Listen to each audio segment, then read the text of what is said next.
Hello, Lisa Dudkowski, Global Fertility Business Intelligence, Global Political Business Intelligence, Certified Financial Planner without the trademark, and Plush Capital Management for more than 18 years in the wealth management industry and financial planning industries.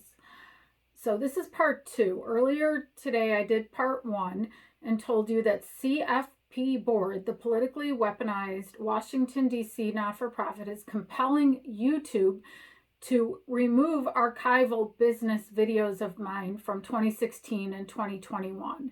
So far, they've removed one of my Art of War series on the fertility industry and 2 of my CCRM TA Associates 6-part series videos, and 1 economic and finance, negative interest rates, global small business, mom and pop businesses videos.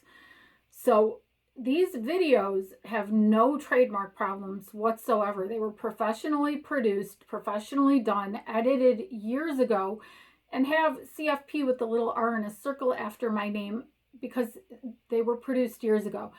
Just the same as if you had an MD who was no longer practicing medicine, or you had any sort of designation that was no longer being practiced, but you wouldn't go back 10, 20 years and remove all the articles and videos that a person did from then. So this is completely illegal what they're doing, compelling anonymous people that won't even get back to me with a real person at YouTube to systematically remove my content and then restrict me from accessing my own content.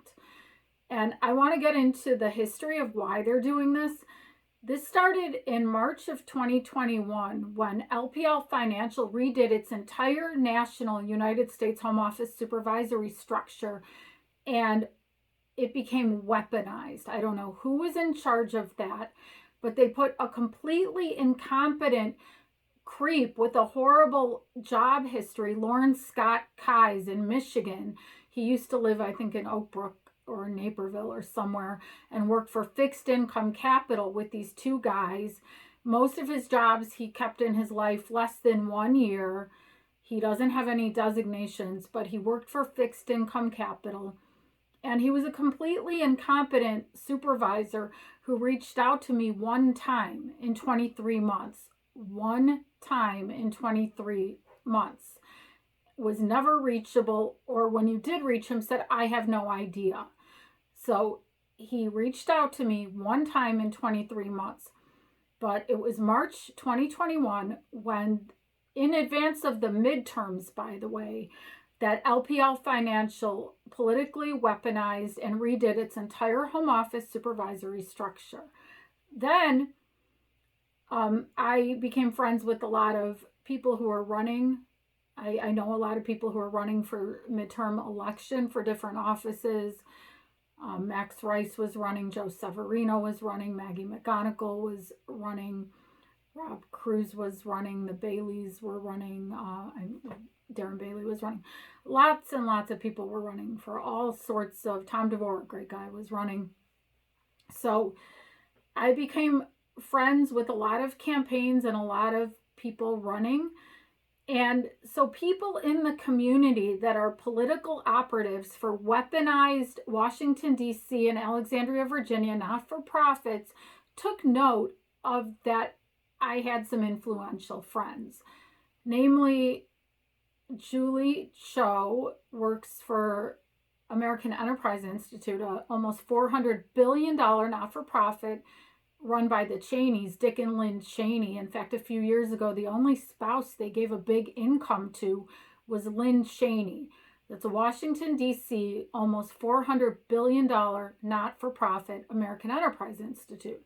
And then she was also hosting events as recently as a month or so ago for the Leadership Institute. So American Enterprise Institute and Alexandria, Virginia-based the Leadership Institute were sending around Mark Weimermuller and his son Trent, who wore his arm in a sling for about a year, busting his way into libraries without a mask, saying, I can't wear a mask because my arm is in a sling. So he would get thrown out of libraries. Mark Weimermuller would go agitating at board meetings and school board meetings, even though he has no children in the schools and had no vested interest in anything, just to agitate and refuse to wear a mask. So these were agitators put up to this by American Enterprise Institute and the Leadership Institute. These are people in my community, and the Weimermullers hosted an event at their house, and he has pictures of Kayleigh McEnany and Trump all over his living room wall, just stuck up to the wall, and his son takes everybody into the basement, creepy basement, with a room with all these shelves with political masks all over the place. A really creepy basement with hundreds of political masks, and they start asking you what you think of Mao Zedong and Obama and Hillary, and it's such an operation. It's very obvious what they're doing. They stick pictures all over their walls, masks all over their house. They just want to get people's reaction and feel them out where they sit politically. Well, that never worked with me because I'm a real Democrat and I'm a real Republican. We're a no party affiliation state in Illinois, so I'm not a Republican and I'm not a Democrat. I vote on a content of their character basis, irregardless of color of the political party. So I like Vivek Ramaswamy. I love President Trump. I am in awe of RFK Jr. And I think we have great Democrat running, and I think we have great Republicans running. So they couldn't get a feel for anything about me because I'm no party affiliation. But that's how this started, is that people way up at the top in Washington didn't like who my friends were. So my home office supervisory structure at LPL Financial started targeting me. And I had a very prominent client, well known in the Chicago public school system for 40 years. I was in touch with the whole family up until the end of February of last year when she went home from rehab, and they wouldn't let me see her in rehab. And they said, we'll call you or we'll let you know when you can see her, but she's going to rehabilitate at home. And so I couldn't get in touch with her as the months went on, and I let my supervisor know, and I let the home office supervisory structure know, and would send them urgent emails and urgent documentation saying I can't get in touch with this client. And they in turn would do highly illegal things in her account behind my back.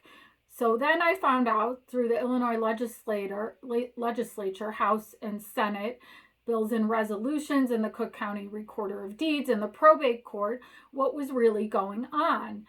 I found out eventually that the client passed away and her husband passed away about 4 weeks after her, and nobody informed any of the financial custodians, multiple financial custodians. No one informed the special needs attorneys that I did the special needs trusts with, that I actually went there and talked to them on the phone and emailed them and had face-to-face meetings, but they weren't informed of the death either. So they opened a probate estate about 3.5 months later.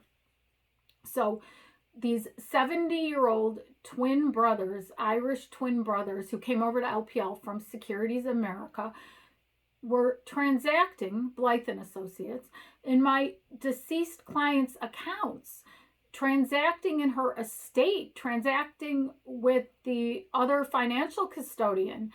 It's all on Cook County Recorder of Deeds records. They were even making money off of her without informing any of her advisors or lawyers of her passing. And one of the brothers, Blythe brothers, is a lawyer, and he was doing legal work in her estate without informing her lawyers that I worked with about her passing. So this was very corrupt. My home office supervisor, Lauren Scott Keyes, knew all about it, and he was in on it. So I found out he was doing business with Breen Capital and Breen Asset Management, former co-workers of his from Fixed Income Capital. And they were doing all sorts of illegal offshoring of entities and money. And when I reported hundreds of pages of proof of this to LPL Financial 4 or 5 days later, Lauren Kai's buddies offshored about $700 million, or not offshored it, they took it out of the registration with the SEC. They backdated the Form ADV federal filing to 2019 and suddenly unreported the $700 million. And this is also tied into Atria Wealth because they had co-workers. The supervisor that gave me for my last 30 days, because on March 29th I agreed to leave, his wife went over to Atria's 5 broker-dealers and federal credit unions, and Bill Hennessy, Dan Arnold's president or head guy, went over to Atria end of November of last year after the primaries, after the midterm elections. He went over to Atria, and after I reported what my corrupt supervisor and these Blythe brothers were doing, all of a sudden Lee Equity Ventures, Atria Wealth, offshores. It's in Companies House UK. So all this illegal stuff going on, totally doing illegal transactions in my deceased client's account, and trying to frame me for doing things that I never did. And they were doing illegal things in other clients of mine's accounts too. So multi-million-dollar clients just stopping the accounts for no reason, sending them totally fraudulent letters, which could never be reproduced. And then the ones they did reproduce were just made within 24 hours of them reproducing them later in the year. So they were sending fraudulent letters to financial clients of mine and of LPL Financial. And these people were doing outrageous things. They had a lawyer, Roma Patel, in on it. Roma Patel was sending me completely bogus emails demanding that I pay back on multiple clients and multiple accounts 3 years worth of fees when I proved that all of the accounts were actively managed and actively traded with all compliance files in 100% good order and all trades properly made over the years. So they were trying to bully me and get me to agree to pay back money that I never owed. So anyway, I had to leave. It was untenable, and I agreed to leave voluntarily. And then they put management decision, which is a joke because my manager was doing illegal things in my account. But that's that. LPL Financial for 14 years was a great firm, and it was corrupt rogue people within the firm when they weaponized the home office supervisory structure in advance of the midterms in March of 2021 that things went downhill, and I had to leave. I had to leave because they were also illegally surveilling my human reproduction clients and doing illegal things to do with my human reproduction clients and deleting years worth of my emails, which are supposed to be kept for me for at least 7 years, 10 years. And they deleted, I think, 60,000 of my emails on Greek Easter. So all of this is documented, but I was being badly illegally treated because they were covering up crimes of Lawrence Scott Keyes and his rogue team at LPL Financial.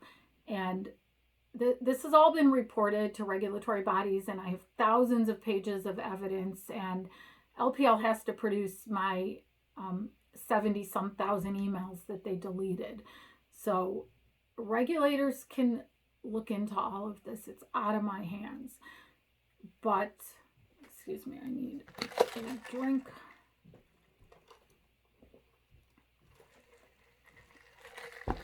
Now we're going to get to the secondary reason why CFP Board keeps taking down my work. And this will be part 3. So I'll take a little break, come back with part 3 of why CFP Board keeps taking down my work from YouTube illegally, because for 15 years I had every right to use the little CFP trademark, which I now think is garbage. So I agreed to not use it. I took it down anywhere that I could take it down. I followed the agreement, but they won't stop. They're trying to interfere with all my service providers, all to cover up their crimes, which are known by regulatory bodies in the government. So it's already known. Taking down my work isn't going to change anything. Lisa Dudkowski, Global Fertility Business Intelligence, Global Political Business Intelligence, CFP, without the trademark, and Plush Capital Management.